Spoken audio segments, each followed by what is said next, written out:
saaxiibayaal marka ugu horeysa waxaan idigu salaamayaa salaanta islaamka oo noqonaysa salaamullaahi calaykum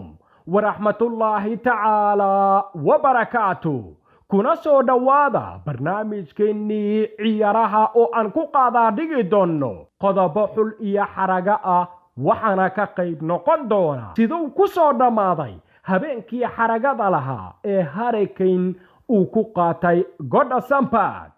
Yaya Toure oo ka hadlay wixii sababta u ahaa xiriirka xun ee kala dhaxeeyay Pep Guardiola codsigii cafinta uu u diray sida uu u neceb yahay ciyaartooyda madow iyo wajigabixii uu kala kulmay Chelsea oo iyadana 100 milyan ugu dhaqaaqaysa laba ciyaartooy oo ka ciyaarta bartamaha garoonka muxuu Pep niyadda ugu qaboojiyay Raheem Sterling oo diris la noqday dhadada ka dhacaysa kursiga kaydka Ibrahima Kanouta oo isna fariin u soo diray Liverpool ma soo socdaa mise halyayga reer Brazil ee Rivaldo oo isna biyo qabow ku shubay riyadii ku dhex noolaanaysay jamaahiirta Chelsea ee noqonaysayba inay gaaraan finaalka Champions League iyo war wanaagsan oo halyaygani ka soo gaaray reer Real qodobada iyo kuwa kale ayaad ku daawan doontaa barnaamijkeena balse marka ugu horeysa waxaan ku xasuusinayaa inaad like saarto muuqaalkan si uu u gaaro saaxiibo badan haddii aad nagu cusub tahayna subscribe dhaho channelkeena adigoo riixaya calaamadda gambaleelka mahadsanid halkani waa Tulito Channel qalcadda Goodison Park waxa ay qaabishay ciyaar daahfur u noqonaysay toddobaadkii 32 ee Premier League waxaana ay ahayd ciyaar dhaaftay oo labada dhinacba ay soo bandhigeen bununi ku salaysan weerar iyo difaac haddii ay noqon lahayd Everton iyo Tottenham laakiin natiijada ay ku heshiiyeen labada dhinac ayaa noqonaysay barbardhac 2-2 labada gool ee Everton waxa ay ka yimideen Sakatson halka Tottenhamna uu u dhaliyay macallimkoodii goolasha ee Hurricane wiilkii u oomanaa inuu gool laliyo labadaasi gool uu dulligayna shabaqa kooxda Everton waxay u furtayba taariikh weyn oo waxa uu noqday laacibkii ugu horeeyay ee taariikhda Premier League awood u yeeshay in koox gurigeeda uu kaga dhaliyo 3 kulan oo isku xigta 2 gool iyo wax ka badan taariikhdaasina ninka kaliya ee sameeyay waxa uu noqonayaa fanaaniinihii reer England ee Hurricane ayaa sidoo kale si toosa ugu lug yeeshay 62 gool 62 kulan uu u saftay tartamada oo dhan intii uu macallimka u ahaa Jose Mourinho 45 gool waa uu dhaliyay halka caawiya uu ka noqday 17 kale waxa la dhici karaa waaba taariikh cagale Master Hurricane sidoo kale Hurricane waxa uu noqday laacibkii afraad ee taariikhda Premier League awood u yeesha in 5 xilli ciyaareed uu ka dhaliyo 20 gool iyo wax ka badan Master Harry waxa uu muujiyay awoodiisa iyo waxa uu ku tooran yahay in kastoo kan ciyaareedka loo saadaalinayo in uu ka tagi doonaba naadiga Tottenham una baahan yahay koox uu kula guulaysto koob saadaashu waxay tilmaamaysaa midkood inuu ku biiri doono Manchester City ama Manchester United daawadayaal markana aan u dhaadhacno xagga iyo wararkii ugu dambeeyay ciyaaraha balse mar kale waxaan ku xasuusinayaa inaad like saarto muuqaalkan si uu u gaaro saaxiibo badan mahadsanid Yaya Toure ayaa daboolka ka qaaday dagaalkii dhaxmaray isaga iyo Pep xilli ciyaareedkii ugu horeeyay ee Guardiola ay isugu yimideen kooxda Manchester City iyo horyaalka Premier League Yaya Toure ayaa shaaciyay in warqad raaligelin uu u qoray Pep Guardiola si uu u soo afmeero xurgufta daba dheeraatay ee labadoodii ka dhaxaysay tan iyo Barcelona Toure ayaa waayo guula oo cajaa'ib leh ku qaatay Man City intii u dhaxaysay 2010 ilaa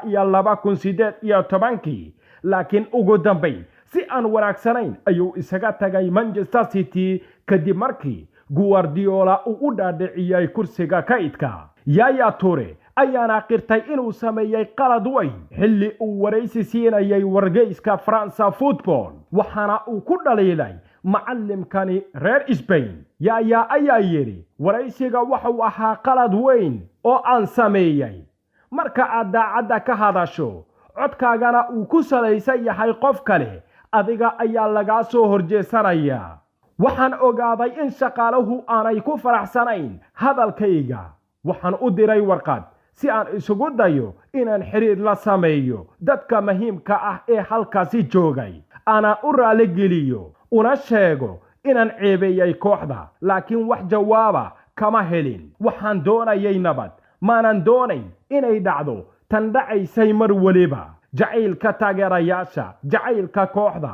mararka qaarkood waa in loo xaliyaa sida ugu saxan waxaan xiriir la lahaa dad badan oo halkaasi joogay qaarkood maxuu ahaa waraysiga khilaafka abuuray ee Yaya Toure uu jeediyay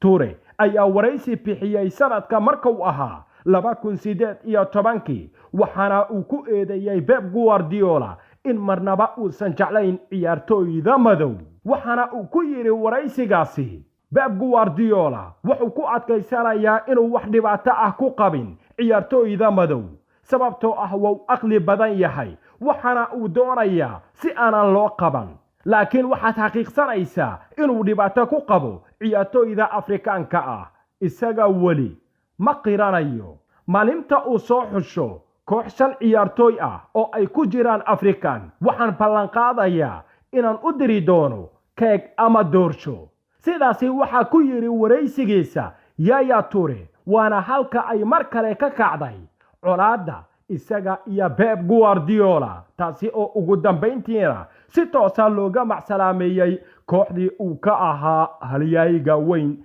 ee Manchester City kooxda Chelsea iyadana waxa lagu soo waramayaa inay xiise u qabto labada ciyaartooy ee ka ciyaara qadka dhexe Jude Bellingham iyo Declan Rice sida ay sheegayaan wararka ka imaanaya gudaha Ingiriiska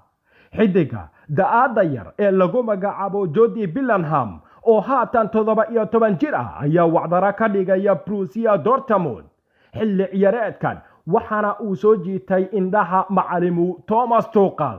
sidoo kale Chelsea ayaa dib u cusboonaysiinaysa xiisaha laacibkii ka soo baxay akademiyadooda ee Declan Rice kaasi oo bartamaha kaga ciyaara naadiga West Ham wargeyska Eurosport ayaana sheegaya in Chelsea haatan ay diyaarinayso dalab gaarsiisan ilaa iyo 100 milyan oo euro oo ay ku doorayso saxiixa labadani ciyaartooy ee ka ciyaara qadka dhexe kana soo jeeda Ingiriiska Tuchel ayaa doonaya inuu dhiso koox xilli ciyaareedka dambe Man City kula tartami karta hanashada horyaalnimada Premier League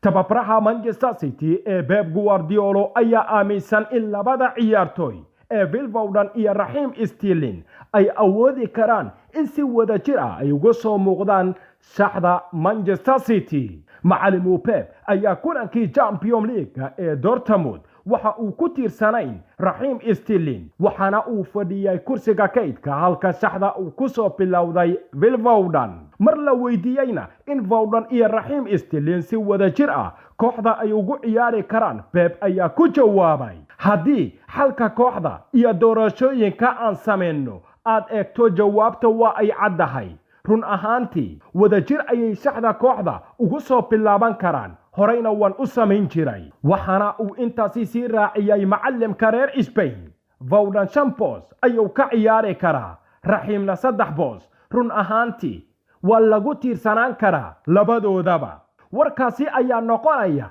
mid qalbiga u qaboojinaya Raheem Sterling oo baryahan kursiga kaydka diris la noqday Rivaldo isna wuxuu sheegay in Chelsea aysan ka badin karin Real Madrid sabab la xiriira khibradda wanaagsan oo kooxdani reer Spain ay ka haysato tartanka Champions League waxaan arkaa in Real Madrid ay ugu cadcadahay inay gaadho finaalka Champions League sababtoo ah waxay leedahay xidiga khibrad weyn u leh marka lala barbar dhigo Chelsea oo caruur ah Chelsea si kastaba ha ahaatee waxay leedahay awood aan la dhayalsan karin laakiin waxaan aaminsanahay in Real Madrid ay ka caawin doonto in khibradeeda ay ku gaadho finaalka Champions League ayuuna hadal sii raaciyay warkani ka soo yeeray halyayga reer Brazil ayaana dhagxumo ku ah taageerayaasha Chelsea. Difaaca kooxda RB Leipzig ee Ibrahima Kanuta ayaa daboolka ka qaaday inaysan jirin waqti xaadirka kan wada uu ugu biiri karo kooxda Liverpool. Laacibkaasi ayaa aad ugu wacan difaaca waxaana si weyn muddooyinkii ugu dambeeyay loola xiriirinayay inuu ku biiri karo kooxda Jurgen Klopp. Laakiin Ibrahima Kanuta ayaa haatan sheekooyinka si beeniyay waxaana uu ka yiri mar waliba warar suuqeed ayaa jira dadka durba waa ay rumaystaan ma jirto xitaa wacitaan aan ka helay Liverpool.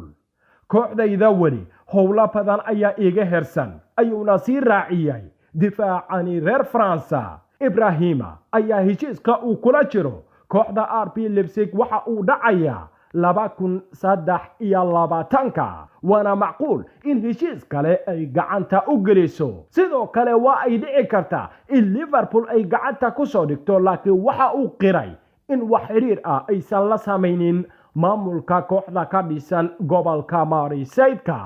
wanaga inta barnaamijkii uu idila socodsiinayay anigoo ah Maxamed Cabdirisaaq Tolman.